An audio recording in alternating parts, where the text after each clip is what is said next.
Aryna Sabalenka, the world #1, a 3-time Grand Slam champion, the most dominant women's tennis player on the planet, told Nike to its face that she was being ignored. And Nike's answer was a flower, not for Sabalenka, for Alexandra Eala, world number 29.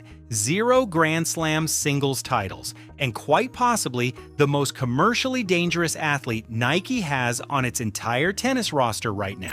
Nike, Alex Eala, Georgina Camus, merch. I feel so honored and I feel so blessed. At the 2025 WTA Finals in Riyadh, Sabalenka was asked a simple question about her on-court fashion for the 2026 season. What came out wasn't a polished press conference answer, it was a detonation, her exact words. Unfortunately, next season, it's not gonna be that special for me. No customs, maybe we should just start messaging Nike on Instagram and putting some pressure on. Sabalenka wasn't threatening Nike. She was publicly asking her own fans to do what her contract apparently couldn't, force a global sportswear giant to pay attention to the best tennis player in the world. And then came the timeline. Sabalenka was told a custom design was possible in 2027, not for the 2026 Australian Open, not for the 2026 US Open, 2027. Sports editors called it a lack of respect. That framing is too soft. What Nike was really telling a 3-time Grand Slam champion is that market strategy had officially outranked performance dominance. But here's what the viral headlines got completely wrong.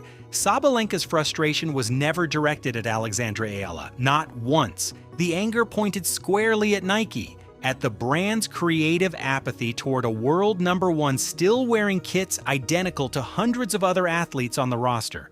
The so-called rivalry between Sabalenka and Eala, that was a media construction. The real story was always a corporation making a cold, calculated decision about where attention and money was actually moving. The flower in the hair was an idea of Nike. To understand why Nike made that decision, you have to go back to Wimbledon 2025, July, the most tradition-bound tournament in tennis. Eala became the first Filipino woman ever to reach the Wimbledon main draw. And because Wimbledon enforces an all-white dress code, individual branding is almost impossible. Nike's creative team had one narrow window to work with, and what they placed inside that window wasn't a shoe, wasn't an apparel kit, wasn't a commercial package. It was a white box, lined like a miniature tennis court. Inside, a custom hair tie inspired by the Sampaguita, the national flower of the Philippines since 1934, and a handwritten note that read, "The Sampaguita, delicate, radiant, resilient, it is strength, it is belief, it is home." Nike's team had gone deep enough into Philippine cultural history to find the etymological root of the flower's name, Sampaguita, meaning "I promise you," a phrase rooted in legends of eternal love and sacrifice. National flower of the Philippines is called the Sampaguita. And kind of the whole idea behind it is... The note also carried a Tagalog proverb, "Kung may tinanim, may aanihin." What you plant, you'll one day reap. Nike sent a hair tie to Wimbledon, and in doing so, told 110 million Filipinos that this corporation understood something about their national identity that no sports brand had ever bothered to articulate before. That's not a marketing campaign, that's a territorial claim. And that's when things really shifted. The Sampaguita hair tie was never sold, never made available to the public. It was a private symbol, exclusive, non-commercial for Eala alone. But Nike watched what happened next. The Filipino diaspora's response to Eala's Wimbledon appearance generated a level of engagement that analysts described in terms that had nothing to do with tennis rankings. The comparison they reached for was Manny Pacquiao, not a tennis comparison, a boxing legend. A national icon whose career unified an entire nation's pride across generations and continents. That comparison tells you exactly what Nike's numbers were showing in the summer of 2025. A player ranked outside the world's top 30 was pulling crowd energy at practice sessions, not matches, practice sessions, comparable to major concerts. Ticket sales and merchandise demand in Manila and in tennis hubs with large Filipino diaspora populations were approaching figures usually reserved for top 5 players. Eala's matches weren't just drawing tennis fans, they were drawing people who had never watched a WTA match in their lives. Nike's term for this, the Eala Effect. By August 2025, Nike had made its move. The Sampaguita concept was no longer a one-time Wimbledon gesture. Nike launched Nike by You in full bloom, a limited edition collection released exclusively through Park Access, a Filipino retailer. The centerpiece was a custom t-shirt designed by Georgina Camus, a Manila-based artist, with the Sampaguita flower set against a tennis court backdrop. Branded tote bags, ball caps, all of it sold out rapidly. Nike wasn't selling performance gear to athletes. Nike was selling cultural belonging to a diaspora, and the diaspora bought it. What Sabalenka received in that same period was a standard mass-produced kit, identical to what hundreds of Nike athletes wore globally. No custom note, no cultural symbolism, no named artist, no limited edition. Sabalenka, who had already won the 2025 Australian Open and was on her way to the 2025 US Open title, was indistinguishable from the rest of the Nike catalog. But here's the part of this story that the viral headlines never actually addressed, because the Sabalenka situation isn't an anomaly inside Nike's tennis strategy. It is the strategy. Look at the evidence in sequence. Naomi Osaka, ranked outside the top 50 at this point, holds a full Nike signature line, multiple product categories, a commercial identity built entirely on cultural crossover and global fashion influence rather than current ranking. Iga Swiatek, 5 Grand Slam titles, former world #1, left Nike entirely and signed with On. And now Sabalenka, the reigning world #1, is being told a unique design is possible in 2027 at the earliest. At the same time, Nike's tennis roster is bleeding. Jack Draper left for Vuori, Taylor Fritz left for Boss, Francis Tiafoe left for Lululemon. Those departures aren't random. They represent a performance tier that Nike is no longer prioritizing.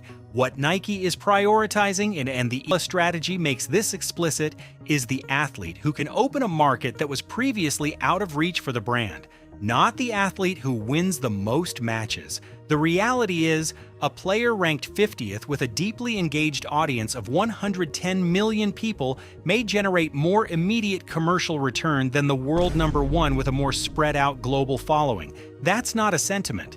According to the source material, that is Nike's current operating logic, and Sabalenka is standing directly in the path of it. What happened next didn't resolve any of this tension, it just made it impossible to ignore. In March 2026 at the Indian Wells Open, Sabalenka won her maiden Indian Wells title. The final against Elena Rybakina went the distance. 3 sets, 3-6, 6-3, 7-6, played through extreme heat in the mid-30s Celsius, with Sabalenka battling severe cramping throughout. After the win, she celebrated with Five Guys and espresso martinis, then immediately shifted focus to Miami to defend that title. The kit she wore when she lifted that trophy, standard, mass-produced, identical to hundreds of other Nike athletes. In that same tournament, Eala, seeded 31st, reached the round of 16, beating Diana Yastremska in 3 sets, 7-5, 4-6, 7-5, before falling to Linda Noskova. That run pushed Eala to a career-high world #29 on March 16, 2026. And when the Miami Open followed, organizers noted that Eala's matches were among the most requested sessions of the entire tournament. Sabalenka won the trophy. Eala moved the tickets. Nike noticed. There's one more layer here worth examining, and the financial misinformation that exploded around Eala in the months after the Sampaguita story went viral. Multiple platforms circulated claims of a $1.6 billion UAE contract, a $45 million Wilson deal, a $75 million Nike agreement. Every one of those figures has been fact-checked and found to be either fake or entirely unverified. Eala's verified career prize money as of March 2026 stands at $1,745,329. That is the confirmed number.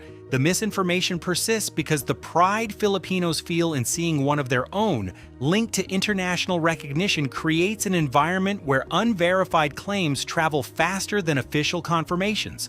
The fake numbers are inflated, but what they reveal is real. The emotional investment is real. The market is real. The engagement is real. Nike didn't manufacture the Eala Effect. Nike recognized it and moved first. As of March 2026, Aryna Sabalenka remains the world #1, the most dominant force in women's tennis, still wearing a standard kit, and Alexandra Eala, world #29, 0 Grand Slam singles titles, a custom hair tie built from the etymology of a Filipino promise, a sold-out collection designed by a Manila artist, and the most requested match tickets at the Miami Open. Is the athlete Nike is building its next chapter around.